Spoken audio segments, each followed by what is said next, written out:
Dear viewers, I hope you are fine. आज हम unit number 1 real and complex numbers उसमें exercise 1.4 yes question number 1 simplify. आज हम इनके तीनों पार्ट सीखेंगे। तो यहाँ पे क्वेश्चन नंबर 1 पार्ट नंबर 1 में कहा गया है 3 पावर 5 अपान में 3 पावर 2। तो इसको कैसे हल करेंगे? सबसे पहले लिखेंगे सोल्यूशन।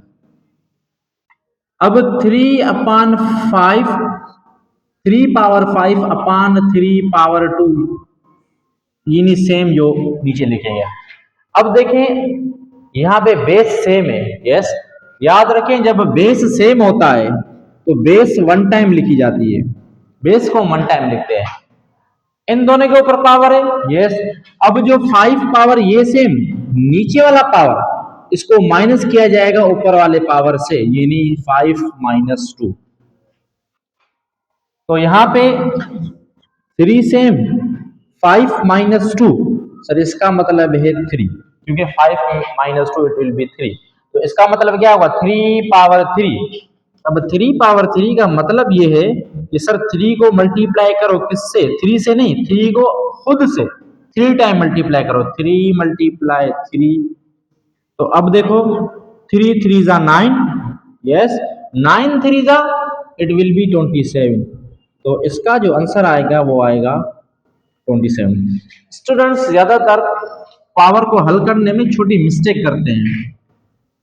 देखें यहाँ पे लिखा होता है 2 पावर 3। अगर किसी ने ऐसे किया 2 मल्टीप्लाई 3, ये 2 multiply 3 is equal to 6, sir ये गलत हो जाएगा। क्यों? क्योंकि इसका मतलब ये नहीं है। इसका मतलब क्या होगा फिर?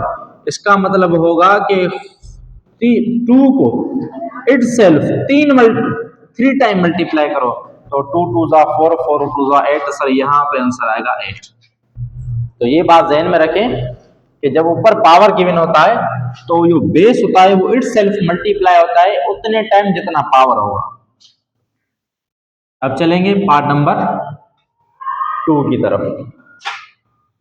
पार्ट नंबर 2 में लिखा गया है 2.4 यस 5.3 5 पावर 3 अपान में सर 10 पावर 2। अब इसका मतलब क्या है? डेसिमल पॉइंट नहीं, यहाँ पे इस डाट का मतलब होता है मल्टीप्लीकेशन। तो डेसिमल पॉइंट कैसे लिखा जाता है? डेसिमल पॉइंट को लिखने का सही तरीका, मिसाल के तौर पे यहाँ पे मुझे 2.5 लिखना है। अगर मैं ऐसे लिखूंगा 2.5 तो ये हो जाएगा गलत, क्योंकि डेसिमल पॉइंट यहाँ हम सेंटर पे नहीं देते। डेसिमल पॉइंट हम बिल्कुल बेस की इस लाइन के यहाँ पे प्लेस करते हैं, बिल्कुल बेस की तरह। इसका मतलब है 2.5। अगर ऐसे लिखा गया हो, ये अगर पॉइंट सेंटर में हो तो इसका मतलब होता है dot. Dot means product, product means multiply. तो इन दोनों का पॉइंट्स का ख्याल रखें। तो यहां पे भी आप देखेंगे कि ये जो 2 पावर 4, ये जो पॉइंट गिवन है इसका मतलब है डाट, और डाट का इधर मतलब है मल्टीप्लाई, यानी ये दोनों आपस में मल्टीप्लाई होंगे। यहाँ पे 2 पावर 4 से n2 5 पावर 3। अब 10 पावर 2 मैं कोशिश करूंगा कि नीचे डिनोमिनेटर में जो 10 लिखा हुआ है इन जैसा बन जाए, क्योंकि जब बेस सेम बनेंगे तो फिर पावर ऐड या सब्ट्रैक्ट हो सकते हैं। अगर बेस सेम नहीं होंगे तो पावर ऐड या सब्ट्रैक्ट नहीं होंगे। अगर यहां पे लिखा होगा 6, क्या मैं इसको ऐसे लिख सकता हूं 2 मल्टीप्लाई 3? अब बोलोगे सर यस आपने बिल्कुल सही लिखा है। तो 2 मल्टीप्लाई 3 का मतलब भी 6 होता है। तो सेम वे यहाँ पे लिखा हुआ है 10, तो मैं 10 को ऐसे लिख सकता हूँ 2 मल्टीप्लाई 5। आप बोलोगे यस सर इसे लिख सकते हैं। फिर पावर कहाँ गया? फिर पावर हम दे देंगे होल पावर 2। इसका मतलब क्या हुआ कि सर ये पावर 2 के ऊपर भी है, ये पावर 2 5 के ऊपर भी है।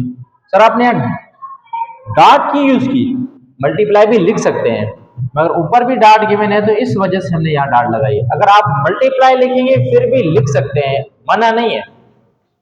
अब देखो ये 2 power 4 same n2 5 power 3 same upon में ये जो 2 है इसके ऊपर भी पावर 2 है। यस सर ये इसके ऊपर भी पावर 2 लगाएं, हमने लगा दिया। उसके बाद लिखा हुआ है डॉट, डॉट का मतलब होता है मल्टीप्लाई। अब 5 सेम, सर ये 2 पावर 5 के ऊपर भी है, तो हम 2 पावर 5 के ऊपर भी देंगे। अब आप देखेंगे कि इन दोनों का बेस सेम हो गया और इन दोनों का बेस सेम हो गया, तो ये जब दोनों बेस सेम होते हैं और डिवीजन में होते हैं तो याद रखें बेस 1 टाइम, और डिवीजन की वजह से नीचे वाला पावर माइनस होगा ऊपर वाले पावर से, यानी 4 पावर -2 बेस 1 टाइम लिखी जाएगी। अब n2 प्रोडक्ट, ये 5 नीचे भी 5, तो सर ये बेस सेम, ओके। फिर क्या होगा, नीचे वाला पावर माइनस होगा 3 से। आपका सवाल है सर माइनस हो रहा है, एड क्यों नहीं हो रहा है? यस एड होगा, मगर जब दो बेस सेम हो और दोनों मल्टीप्लाई हो रहे हो तो याद रखें उस कंडीशन में हम पावर को ऐड करते हैं। जब दो बेस सेम होते हैं और कंडीशन होती है डिवीजन की, तो याद रखें डिवीजन में पावर माइनस होते हैं। मगर सर शर्त है वो कौन सी, अगर बेस सेम होंगे फिर। तो यहाँ पे देखो 2 सेम 4 -2 ये बन जाएगा 2 n2 5 3 के ऊपर पावर है 5 के ऊपर पावर है 3, सर 3 -2 ये बन जाएगा पावर 1, क्योंकि 3 -2 इट विल बी 1। अगर यहाँ आप 1 नहीं लिखेंगे फिर भी इसका मतलब होता है कि 5 के ऊपर पावर 1 है, ओके। तो 2 के ऊपर पावर 2 इसका मतलब होता है 2 × 2, ये डॉट डॉट ही मींस मल्टीप्लाई, 5 पावर 1 का मतलब होता है ओनली 5, क्योंकि यहाँ पे अगर आप नहीं भी लिखेंगे इसका मतलब होता है 5 पावर 1। अब देखो 2 2 जा, सर ये हो जाएगा 4 n2 5, अब 2 5 जा, 2 5 जा हो जाएगा 20, तो इस पूरे का जो आंसर आएगा वो है 20। आई होप आपने अच्छी तरीके से इसको समझा होगा।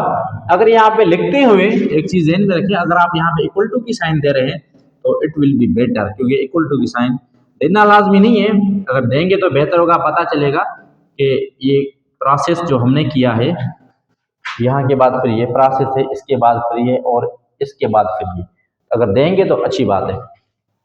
अब हम सोल्यूशन नंबर 3 करेंगे। सर किसका? पार्ट नंबर 3 का।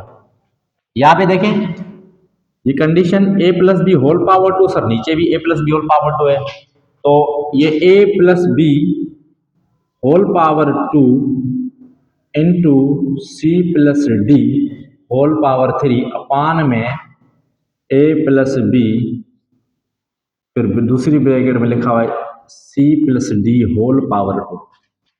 आपका सवाल है सर इधर लिखा हुआ है डॉट, इधर नहीं है, तो याद रखें ये डॉट नहीं भी लिखेंगे तो इन फिर भी इन दोनों का मतलब यह है कि ये दोनों आपस में मल्टीप्लाई हो रहे हैं। नीचे नहीं लिखा है फिर भी इसका मतलब है कि ये दोनों ब्रैकेट आपस में मल्टीप्लाई हो रहे हैं। लिखे तभी ठीक है, नहीं लिखोगे फिर भी यहाँ पे अंडरस्टूड है कि ये दोनों ब्रैकेट्स आपस में मल्टीप्लाई हो रहे हैं। मगर यहाँ पे क्या है कि ऊपर लिखा हुआ है a + b होल पावर 2, नीचे लिखा हुआ है a + b, तो इसके ऊपर आपको पावर नजर नहीं आ रहा, तो याद रखें जब पावर किसी के ऊपर वैल्यू के ऊपर नहीं लिखा गया हो तो इसका मतलब होता है पावर होता है 1। अब इन दोनों का बेस सेम है, यस, तो बेस 1 टाइम लिखा जाएगा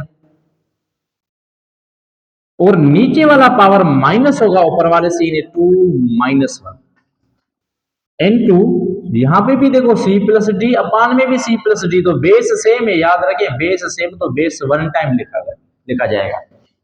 अब नीचे वाला पावर माइनस करेंगे ऊपर वाले पावर से, 3 - 2।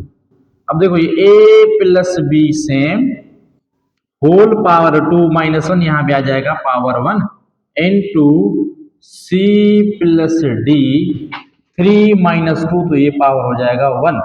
मगर याद रखें ये जो पावर 1 है ये लिखा नहीं जाता, अंडरस्टूड होता है कि इनका पावर जो है वो 1 होता है। अगर ऐसे लिखोगे फिर भी ठीक है, अगर आप बोलते हो डॉट नहीं देना चाहते तो कोई मसला नहीं, क्योंकि a + b into c + d, जब इन दोनों के बीच में डॉट नहीं है इन दोनों का मतलब है कि दोनों ब्रैकेट आपस में मल्टीप्लाई होंगे। मगर ये हमारा आंसर है, यहाँ पे लिखेंगे आंसर। अब देखें यहाँ पे अगर ये भी बेस सेम होता ये भी बेस सेम होता तो फिर इनके पावर ऐड करते, मगर दोनों बेस चेंज है तो ये इसका आंसर हम यहाँ पे छोड़ेंगे। मुझे उम्मीद है कि एक्सरसाइज 1.4 क्वेश्चन नंबर 1 और उसके पार्ट नंबर 1 2 3 आपको समझ में आए होंगे, और इंशाल्लाह नेक्स्ट वीडियो में इसी एक्सरसाइज को कंटिन्यू करेंगे। अब मिलेंगे नेक्स्ट वीडियो में, टिल दैट टेक केयर, और वीडियो को शेयर भी करें, लाइक भी करें, और जो समझ में बात नहीं आई हो तो वो आप कमेंट्स में पूछ सकते हैं। Thank you.